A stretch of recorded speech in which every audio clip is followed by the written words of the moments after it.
Hello dear students, welcome to NCERT way UPSC. NCERT way UPSC में आपका बहुत बहुत स्वागत है। इस वीडियो में हम कवर करने वाले हैं एसएसटी के पॉलिटिकल साइंस के टॉप 25 क्वेश्चंस जो कि बोर्ड एग्जामिनेशन में आपको पूछे जाएंगे। इस वीडियो के अंदर हमने कंप्लीट पॉलिटिकल साइंस को कवर किया है। इसके अलावा आपके और कोई क्वेश्चन बन ही नहीं सकते हैं पॉलिटिकल साइंस में, तो इस वीडियो को ध्यान से देखिएगा। और इस वीडियो के अंदर हम ये क्वेश्चंस तो देखेंगे ही और साथ में एक ब्रीफ डिस्कशन भी करेंगे इनके आंसर से रिलेटेड। देखिए, सबसे पहला क्वेश्चन, फर्स्ट क्वेश्चन जो है वो बन सकता है चैप्टर नंबर 1 में से पावर शेयरिंग को लेकर कि पावर शेयरिंग क्या होती है, डिफाइन पावर शेयरिंग।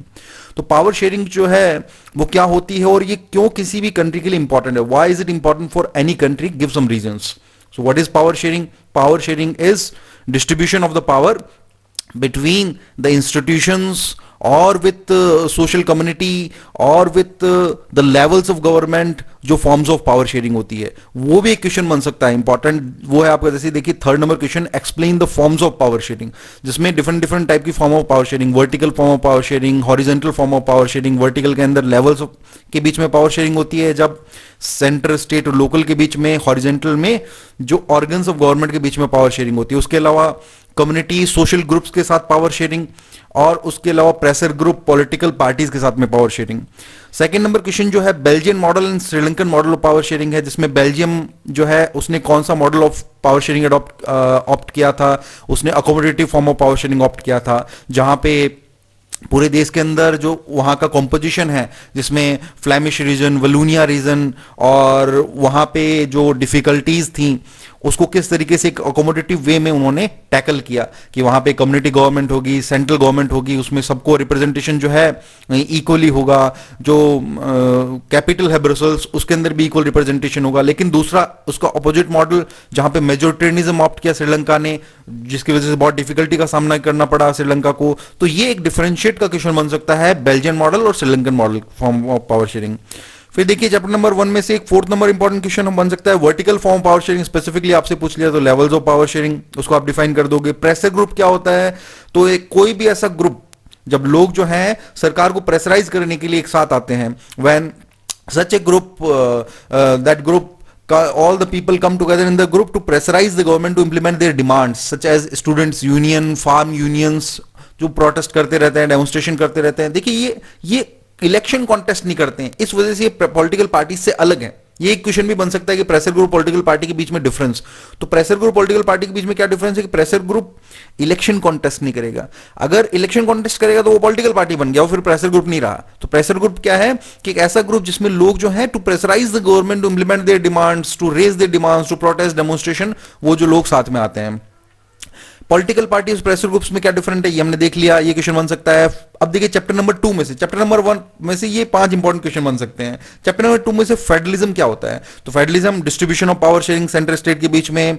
इंडिया में किस टाइप का फेडरेशन है, तो इंडिया के अंदर जो है holding together type of federation है इंडिया, जिसमें इंडिया दैट इज भारत, वो क्या है, यूनियन ऑफ स्टेट्स, जिसमें सेंटर से पावर जो है वो किस में जा रही है, स्टेट्स में जा रही है।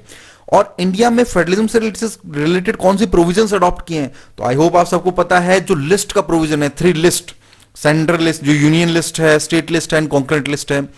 अगला क्वेश्चन इसमें से बन सकता है कि लिंग्विस्टिक स्टेट टर्म से आपका क्या मतलब है, तो states on the basis of language जो क्रिएट किए गए हैं, दैट इज लिंग्विस्टिक स्टेट। 1947 के बाद में हमारे देश में, जैसे ये क्वेश्चन का पार्ट हो सकता है कि ये जो ऐसी रीजनल एक्सप्रेशंस हैं लिंग्विस्टिक स्टेट की, उसको 1947 में आजादी मिली जब हमें, उसके बाद कैसे एड्रेस किया गया।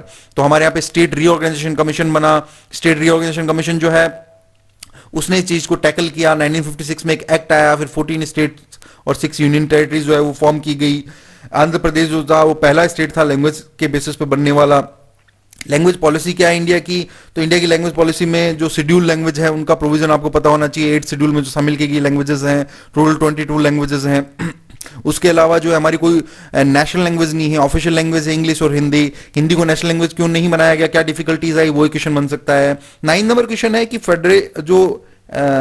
इन the federal system of India how has been the centre state relation, centre state के रिलेशन कैसे रहे हैं, तो बहुत अच्छे रिलेशन रहे हैं, बहुत डिफिकल्टीज भी हुई हैं। कोलिशन एक एरा आया जिसमें कई बार जो है प्रेसिडेंट रूल लगा दिया जाता था स्टेट की गवर्नमेंट्स में, तो सेंटर स्टेट रिलेशन को लेकर एक क्वेश्चन बन सकता है। उसके अलावा डिसेंट्रलाइजेशन को लेकर हमारे यहाँ पे कौन से स्टेप्स लिए गए, तो 1992 के अंदर लोकल बॉडीज एक्ट आया, तो लोकल बॉडी स्पेसिफिक क्वेश्चन बन सकता है, क्या प्रोविजंस किए गए लोकल बॉडीज में, तो स्टेट इलेक्शंस रेगुलर होंगे, विमेन के लिए रिजर्वेशन किया गया, ये प्रोविजंस हैं।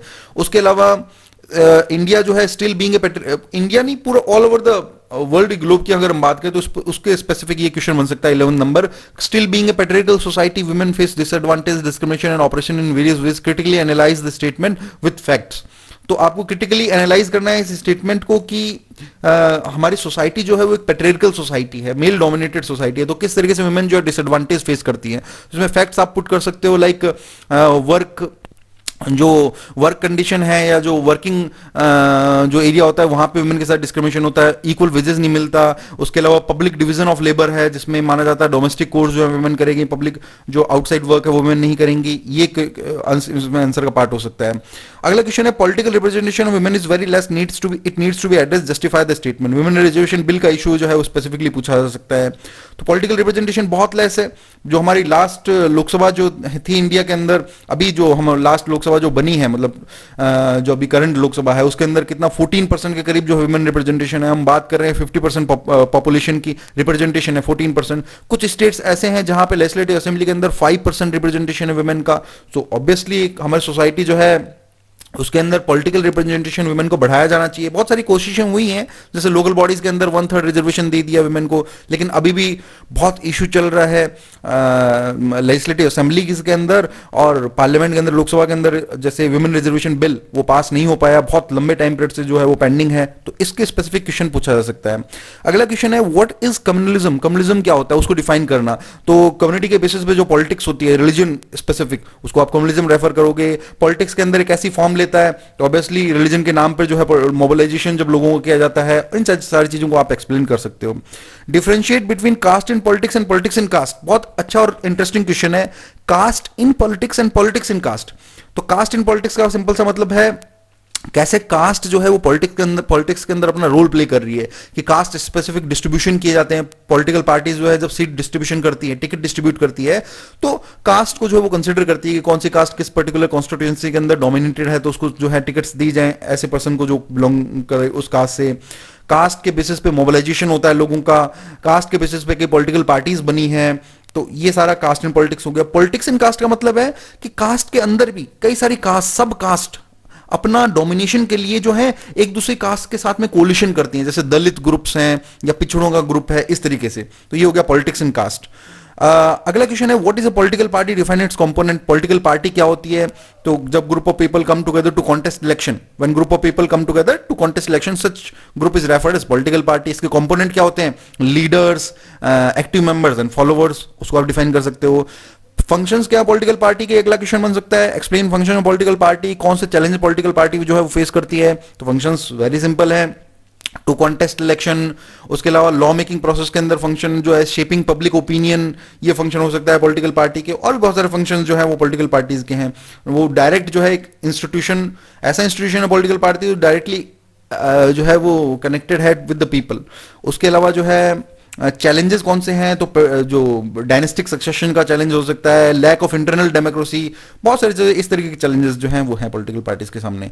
पार्टी सिस्टम का अगला क्वेश्चन आ सकता है आपका, one party system, two party system या मल्टी पार्टी सिस्टम को लेके। तो वन पार्टी सिस्टम जहां पे सिर्फ एक ही पार्टी अलाउ है कॉन्स्टिट्यूशनली, दूसरी पार्टी अलाउ ही नहीं है, एक आइडियोलॉजी अलाउ है, ये नॉन डेमोक्रेटिक होगा ऑब्वियसली। टू पार्टी सिस्टम जहां पे बहुत सारी पार्टीज कॉन्टेस्ट कर रही हैं इलेक्शन, लेकिन मोस्टली जो है ज्यादातर इलेक्शन जो है वो दो ही पार्टीज के बीच में जो है पावर शेयरिंग हो रही है। मल्टी पार्टी सिस्टम जहां पे कोलिशन सिस्टम है, सभी पार्टीज के पास रीजनेबल चांस है पावर में आने का। यहां पे टू पार्टीज और मल्टी पार्टी सिस्टम में डिफरेंस क्या है?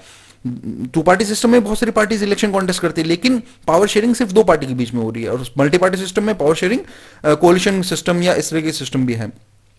इंडिया के लिए मल्टी पार्टी सिस्टम क्यों सूटेबल है, ये क्वेश्चन बन सकता है। Why multi party system is best suitable for India. तो इसका क्वेश्चन हो सकता है कि इसका जो आंसर है वो हो सकता है कि इंडिया ऑब्वियसली इतनी वास्ट कंट्री है, इतनी डाइवर्सिटी हमारे यहाँ पे, तो सिर्फ एक पार्टी है, सिर्फ दो पार्टी जो है इस डाइवर्सिटी को रिप्रेजेंट करते हैं, फिलहाल ऐसा पॉसिबल नहीं है।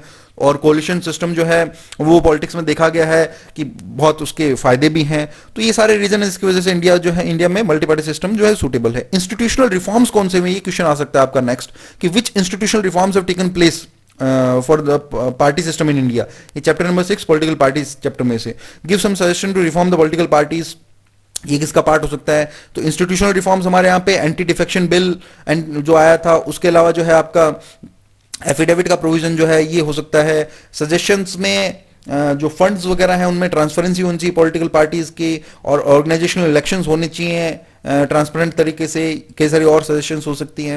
अगला क्वेश्चन है कि स्टेट पार्टी और नेशनल पार्टीज के बीच में डिफरेंशिएट, तो इनका क्राइटेरिया में आप डिफरेंशिएट कर सकते हैं कि नेशनल पार्टी बनने के लिए क्या चाहिए, जैसे 6% जो है वोट शेयर लोकसभा के अंदर, 2 सीट्स लोकसभा में होनी चाहिए, और इसके अलावा या 6% 4 स्टेट्स के अंदर है, अगर लेजिस्लेटिव असेंबली में जो है वो अगर कवर कर ली है, अगर उनको वोट शेयर मिल गया है तो स्टेट पार्टी बन गई है। अगर कोई ऐसी पार्टी से अलग अलग 4 स्टेट्स के अंदर उसके पास 2 लोकसभा सीट्स भी हैं तो ये स्टेट पार्टी और नेशनल पार्टी का जो है वो डिफरेंशिएट हो सकता है। कितनी नेशनल पार्टी है करंटली, तो करंटली 7 है। वैसे लास्ट आम आदमी पार्टी जो है वो भी अब नेशनल पार्टी बन चुकी है, तो वैसे करंट जो डेटा है उसके अकॉर्डिंग तो 8 नेशनल पार्टीज है, लेकिन एनसीईआरटी के अकॉर्डिंग अगर हम चलें तो अभी जो है currently 7 national parties, recognise national parties है। पॉलिटिकल आइडियल जो है सीपीआई-एम और बीएसपी के पूछा जा सकता है, तो सीपीआई-एम जो मार्क्सिस्ट आइडियोलॉजी, कम्युनिस्ट आइडियोलॉजी उसको फॉलो करती है। बीएसपी जो बहुजन कंसेप्ट है जिसमें डाउन ट्रोडन दलित्स उनके लिए जो है वर्क करती है, 1984 में फॉर्म हुई थी, काशीराम इसके फाउंडर थे।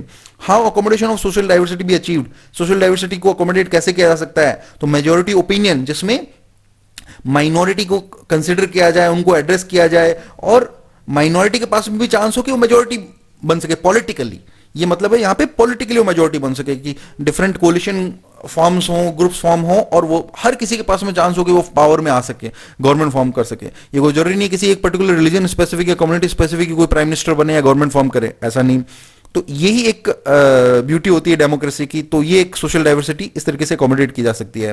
अगला क्वेश्चन है what are the characteristics of democratic government, democratic governments की क्या कैरेक्टरिस्टिक्स है, तो अकाउंटेबल, रिस्पॉन्सिव, लेजिटिमेट गवर्नमेंट, ये उसकी कैरेक्टरिस्टिक्स है। डेमोक्रेटिक गवर्नमेंट जो अकाउंटेबल होती है, रिस्पॉन्सिव होती है, लेजिटिमेट होती है। अकाउंटेबल मतलब आंसरेबल होती है, रिस्पॉन्सिव मतलब रिस्पॉन्ड करती है नीड्स एंड डिमांड्स को, लेजिटिमेट मतलब एक्सेप्टेबल फॉर्म ऑफ गवर्नमेंट क्योंकि लोगों से इलेक्टेड होती है। अगला क्वेश्चन है 24th नंबर के, economic disparities are found in democracy but this is negligible if we compare with the non democratic form of government.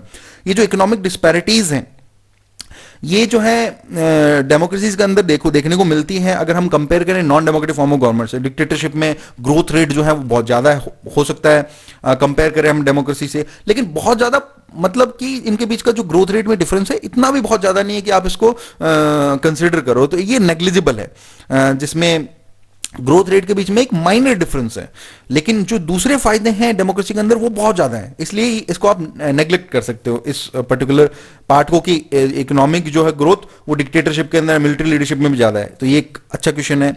उसके अलावा कुछ टर्म्स हैं जैसे सेक्युलर स्टेट है, क्या मतलब होता है सेक्युलर स्टेट का, ऐसा स्टेट जिसका कोई ऑफिशियल रिलीजन नहीं हो। पार्टीशन कौन होता है, जो एक्टिव मेंबर होता है, जो किसी एक पार्टी के लिए डिवोटेड है।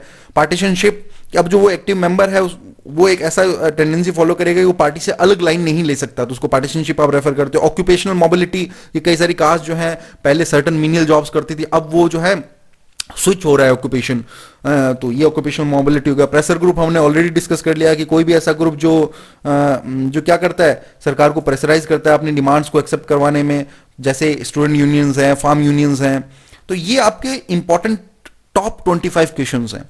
आई एक्सपेक्ट कि हमने इस वीडियो के अंदर कंप्लीट कंटेंट को जो है वो कवर कर लिया है। इनमें से शॉर्ट आपको जो कल का एग्जामिनेशन है, बोर्ड एग्जामिनेशन, उसमें आपको क्वेश्चंस देखने को मिलेंगे। All the very best all of you, all the very best, thanks a lot.